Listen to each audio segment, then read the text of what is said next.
نہ ہی کوئی مستند شاعرہ کا ہم نے کسی سے سنا کسی سینئر شعراء سے. تو گلگت بلتستان سے اگر ہو بھی تو شاید پھر وہی ہوگا، لمیٹڈ اسپیس میں وہ لکھ رہی ہوں گی اور ایسا ہوگا، لیکن کھل کے وہ سامنے اس کو مجھ کیا تک عالمیہ پذیرائی. کہیں گے یا آپ کیا سمجھتے ہیں، یہ بہتر ہے، اچھا ہے یا؟ میں اس کے خیر اس حوالے سے تو میں یہ کہوں گا کہ دیکھیں اپرچونیٹی ہے. اگر ایک شاعر کو یہ حق ہے کہ وہ اپنے احساسات اور جذبات کی نمائندگی کرے تو ایک عورت کو بھی حق ہونا چاہیے. اور آپ کے ہاں اردو ادب میں کتنے ایسے اچھے شاعر مطلب فیمیل شعراء ہیں جنہوں نے اچھا خاصا نام کمایا، اور پروین شاکر صاحبہ کو کون نہیں جانتا. ماشاءاللہ. تو اب بھی جو ریسنٹ ٹائمز میں بھی بہت ایسے اچھے فیمیل شعراء ہیں جو اپنے فن کا لوہا منوا چکے ہیں. تو خیر وہاں کا المیہ کچھ سوشل ایشوز بھی ہیں، آپ کو پتہ ہے، کچھ کنزرویٹو سوسائٹی کی وجہ سے بھی اس کو ایک اچھا نہیں تصور کیا جاتا کہ فیمیل اپنی احساسات و جذبات کو یوں سر عام اس کا اظہار کریں، کیونکہ آپ کو پتہ ہے یہ پاکستانی معاشرہ ہے، کچھ نہ کچھ سوشل ٹیبوز ہمیشہ سے رہے ہیں اور رہتے ہیں، اس کی وجہ سے بھی ہیں. اور خیر اب یہ وقت کے ساتھ ساتھ چینج ہو رہا ہے، لوگ تبدیل ہو رہے ہیں، ان کا مائنڈ سیٹ، ان کا آئیڈیاز چینج ہو رہے ہیں. تو اب میں خیر دیکھتا ہوں، بلکہ ایک فیمیل شاعرہ سے پچھلے دنوں میری ملاقات بھی ہوئی اور وہ لکھ بھی رہی ہیں، ان کا تعلق شگر سے ہیں. تو اسی طرح میں پر امید ہوں کہ آئندہ ذکر کرنا چاہیں گے. جی وہ تازہ لکھتی ہیں، مسرت بلتستانی ان کا نام ہے، اور وہ ان کا تعلق شگر سے ہے. اور یاد ہوگا کہ پچھلی نشست میں جب آپ بھی مشاعرے میں تھے تو وہ بھی اس مشاعرے میں جی بالکل تو انہوں نے شرکت کی تھی. اور خیر اس سے بھی سینئر فیمیل شعراء ہوں گے جو گلگت بلتستان سے تعلق ہوگا، لیکن وہ اس طرح نیشنل پلیٹ فارمز پر پنڈی اسلام آباد میں وہ تو فیس بک پہ رضوانہ مسرت کے نام. جی رضوانہ مسرت کے نام سے. واہ اچھا، وہ گلگت سے ہیں. جی اچھا، وہ واحد ہیں ایک. جی پورے پنڈی اسلام آباد میں صرف ایک واحد وہ لڑکی ہے جو گلگت بلتستان سے وہ شعر کہہ رہی ہے. بالکل صحیح. اور مشاعرے بھی پڑھتی ہے. جی یہ خوشائند ہے، لیکن اس کو آپ لوگ کیسے دیکھتے ہیں یہ آپ نے بتا دیا کہ سوشل ایشوز ہیں وہاں پہ. اچھا خیر، یہ تو ایک ہو گیا معاملہ آپ کے مسائل کا جو گلگت کے حوالے سے ہیں. اچھا، اساتذہ کے حوالے سے کیا خدشات ہیں؟ کوئی استاد آپ کے کو بدلے بھی ہیں یا کوئی ایک ہی استاد ہے آپ کا؟ میں اپنے حوالے سے تو پہلے بتا چکا ہوں کہ میں نے کسی کو اپنا استاد بنائے نہیں سرے سے، لیکن یہ ہوا کہ جتنے سینئر شعراء جنہوں نے پذیرائی کی ان سے ہمیشہ بات ہوتی تھی، ان کو اپنا لکھا ہوا کلام سنانا اور ان سے اپنی رائے لینا، ان کی رائے لینا، یہ چلتا رہا ہے. لیکن اسکردو گلگت بلتستان کے اندر موجود سینئر شعراء اگر کوئی جونیئر شاعر ان کے پاس آ کے ان سے مستفید ہونا چاہیں تو وہ اپنے حد تک کافی سپورٹ کرتے ہیں. اور گلگت بلتستان کے حد تک تو جتنے بھی مشاعرے ہوتے ہیں وہ ان میں بلا کسی اس کے وہ تفریق کے بالکل ان کو اپرچونیٹی بھی دیتے ہیں اور وہ مشاعرے پڑھتے بھی ہیں جونیئر شعراء. تو اساتذہ کی طرف سے ایسا کوئی ہارڈ رویہ ہمارے ہاں نہیں ہے. ہمارے ہاں جو سینئر شعراء ہیں وہ ویلکمنگ ہیں. یہ میں نے دیکھا. واہ واہ واہ. احسان شاہ ایک بڑا نام ہے بالکل گلگت بلتستان کا، اور محبوب حسین عامر ہیں. جی یہ اچھے نام ہیں، بڑے نام ہیں، میرے بڑے اچھے دوست ہیں. میں اس لیے مجھے یاد بھی ہیں، اور جو ان کے ساتھ جو ملاقاتیں اور جو مشاعرے میں نے اٹینڈ کیے ہیں اس حوالے سے بھی میں نے ان سے بہت کچھ دیکھا ہے. میں نے وہ نوجوانوں کے لیے بہت کچھ کرتے ہیں. بالکل. ظفر وقار تاج صاحب ہیں، حبیب الرحمان صاحب ہیں، یہ گلگت سٹی سے ہیں. باقی جن کا میں نے تذکرہ کیا پہلے وہ اسکردو. اچھا واہ، کیا کہنے، کیا خوبصورت باتیں آپ نے شیئر کی ہیں، اور آپ کے جو تفصیلات ہیں اور جو آپ کے خدشات ہیں اور جو آپ کی باتیں ہیں وہ انشاءاللہ میں لائف پلس کے حوالے سے میں انشاءاللہ اداروں تک ضرور پہنچاؤں گا. آپ لوگوں کو پذیرائی ملے، آپ لوگوں کی جو ہے وہ آپ لوگوں کو جانا جائے. یہ ایک بڑا ایشو ہے ہمارے یہاں کے جو ملافات ہیں، جو دیگر دوسرے علاقے ہیں جیسے آپ کا گلگت ہے، کشمیر ہے اور پتہ اس طرح کے جو مزید ہیں، وہاں سے آئے ہوئے لوگ جو ہیں وہ اسلام آباد انہیں بہت کم تسلیم کرتا ہے. لیکن میں انشاءاللہ آپ کی یہ پیغام انشاءاللہ اداروں تک ضرور پہنچاؤں گا. بہت شکریہ. بہت شکریہ آپ کا، آپ نوازش آپ کی، آپ تشریف لائے، میری دعوت آپ نے قبول کی. آپ شاداب رہیں. کچھ عطا ہو. نوجوان بھی سننا چاہیں گے اور میری بھی خواہش ہے. کیا خوبصورت غزل کہتے ہیں آپ, جی جی عطا ضرور. ہو غزل. ایک غزل سے اشعار میں آپ کی نظر کرتا ہوں. طبیب تھک چکا مگر آہا. یہ گھاؤ بھر نہیں رہا. ہائے واہ واہ واہ. طبیب تھک چکا مگر یہ گاؤ یہ گھاؤ بھر نہیں رہا. واہ. شفا کی آس مر چکی مریض مر نہیں رہا. ہائے.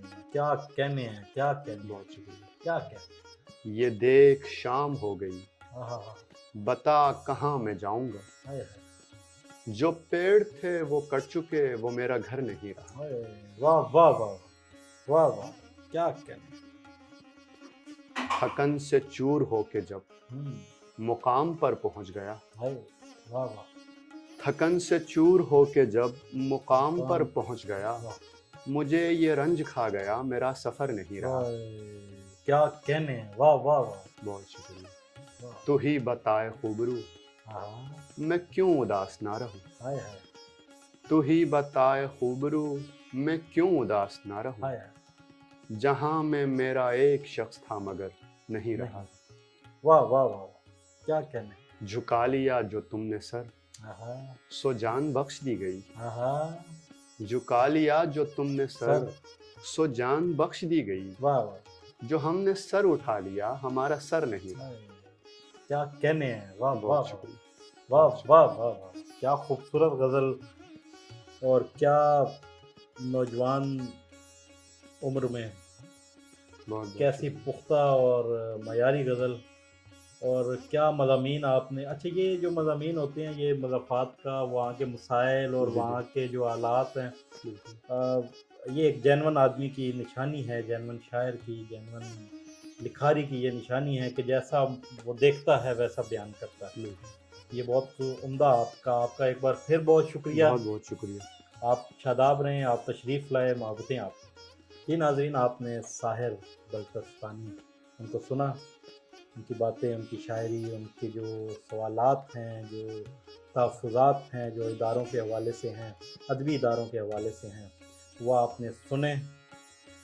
کمنٹ میں ضرور بتائیے گا اور ان کا حل بھی بتائیے گا کہ ان کے سوالات اور تحفظات کا حل بھی اگر کوئی ہے تو کمنٹ میں ضرور لکھ کے بتائیے گا. ملتے ہیں نئے مہمان کے ساتھ, نئے سوالات کے ساتھ. تب تک کے لیے اپنے میزبان ناصر علی ناصر کو اجازت دیجیے. اللہ نگہبان.